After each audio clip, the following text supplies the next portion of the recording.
بسم اللہ الرحمن الرحیم۔ السلام علیکم ڈیئر اسٹوڈنٹ، آج ہم اپنی اسلامیات فرسٹ ایئر کی بک کا جو آغاز کرنے لگے ہیں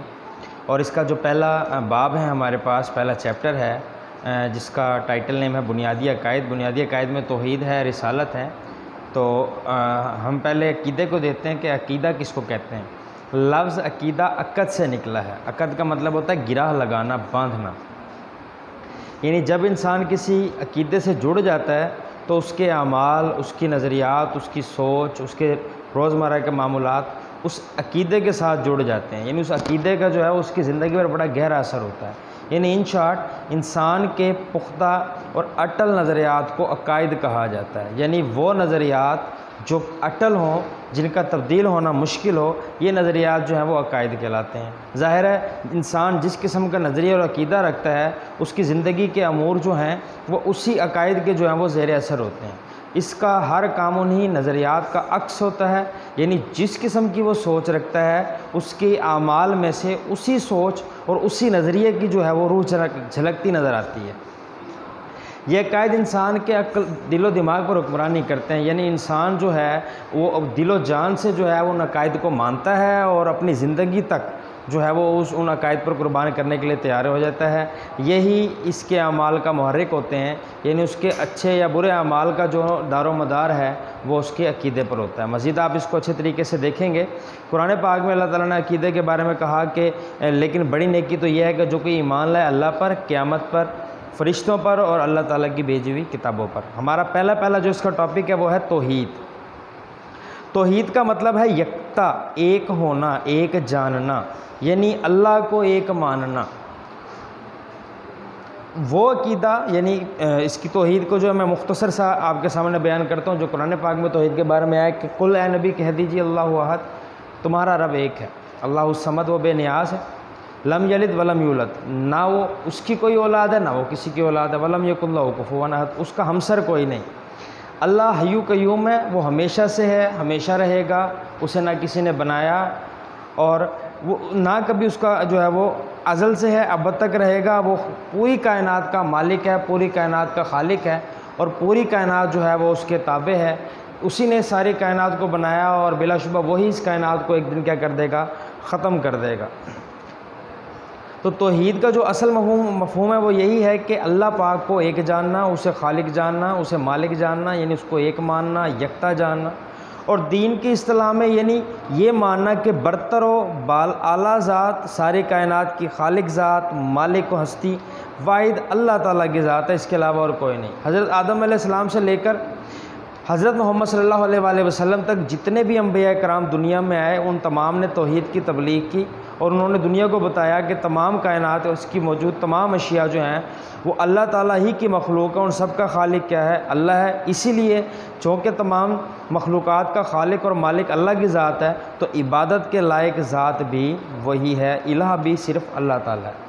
اب وجود باری تعالیٰ کے بارے میں اللہ پاک نے قرآن پاک میں کچھ دلائل دیے ہیں کہ اللہ کا وجود جو ہے، دیکھیں جب ہم کسی بھی چیز کو دیکھتے ہیں تو ہمارے ذہن میں اس کے بنانے والے کا خیال آتا ہے کہ کوئی بھی چیز جو ہے وہ کسی بنانے والے کے بغیر نہیں بن سکتی۔ جیسے ایک مکان جو ہے وہ ایک معمار کے بغیر بننا ناممکن ہے، ایک گھڑی ساز کے بغیر بننا کیا ہے، ناممکن ہے۔ جب یہ ایک چھوٹی سی معمولی سی چیز کسی بنانے والے کے بغیر نہیں بن سکتی تو اتنی بڑی کائنات جس میں دریا ہیں، پہاڑ ہیں، سمندر ہے، آسمان ہے، ریگزار ہیں، صحرا ہیں، یہ سارا کچھ جو ہے بارش برستی ہے، سورج چمکتا ہے، تارے چمکتے ہیں، چاند رات کو اپنی روشنی بکھیرتا ہے، تو یہ تمام چیزیں کسی بھی بنانے والے کے بغیر نہیں بن سکتی اور یقیناً ان سب کو بنانے والا جو ہے وہ اللہ پاک کی ذات ہے۔ اللہ پاک قرآن پاک میں فرماتا ہے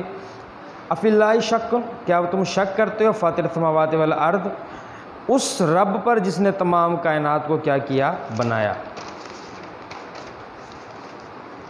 دوسری جو ہے آیت اللہ تعالیٰ فرماتا ہے یعنی کہ اللہ تعالیٰ بتاتا ہے کہ یہ جو کائنات ہے اس کا ایک نظام ایک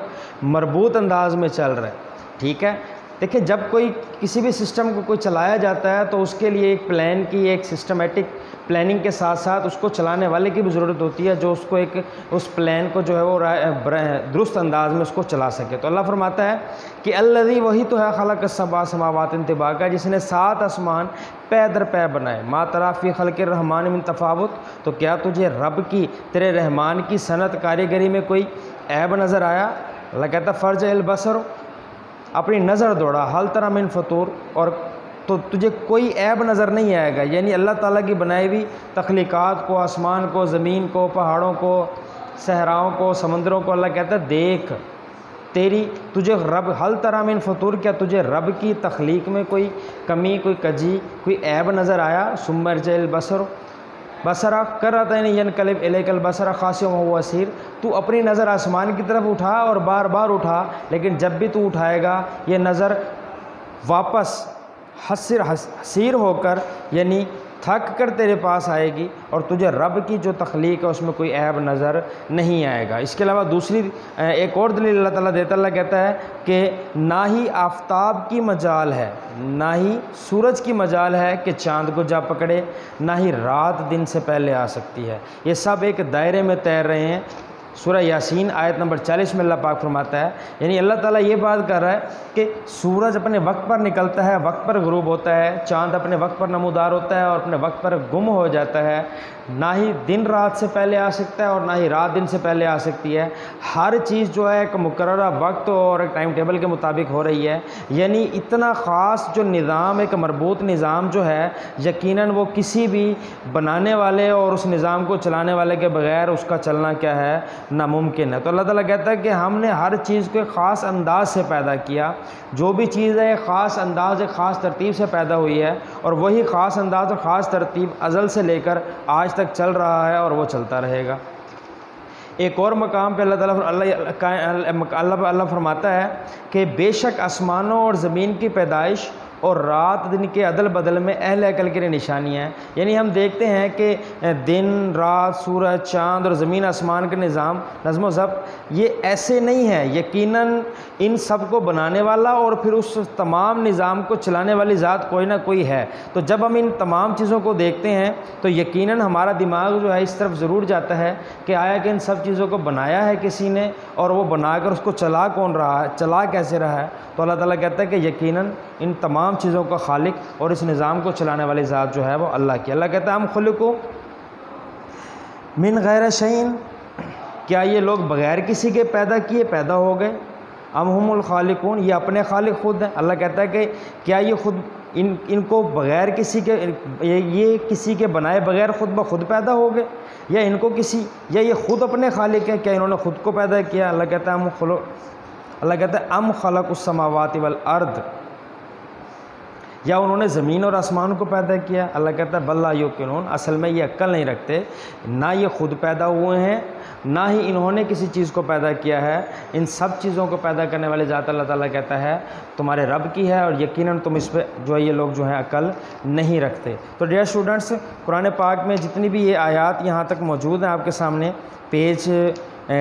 3 کے اوپر تک، یہ تمام آیات آپ نے ان کو اسٹڈی کرنا ہے، ان کو ریڈ کرنا ہے، ان کو پڑھنا ہے۔ کچھ آیات میں نے آپ کے سامنے ریڈ کی ہیں، یہ ہمارا توحید کا ٹاپک ہے، اس سے ریلیٹڈ کوشچنز جو ہیں، شارٹ کوشچنز، وہ ہماری ایپ میں موجود ہوں گے، وہاں سے آپ دیکھ سکتے ہیں۔ اس لیکچر کو دیکھنے کے بعد اس کے شارٹ کوشچنز آپ نے بنانے ہیں، ان آیات کو اچھے طریقے سے یاد کرنا ہے اور ان کو اپنی کتاب میں اپنے نوٹ بک پر لکھنا بھی ہے۔ نیکسٹ ٹاپک کے ساتھ انشاءاللہ پھر حاضر ہوں گے۔ بہت شکریہ۔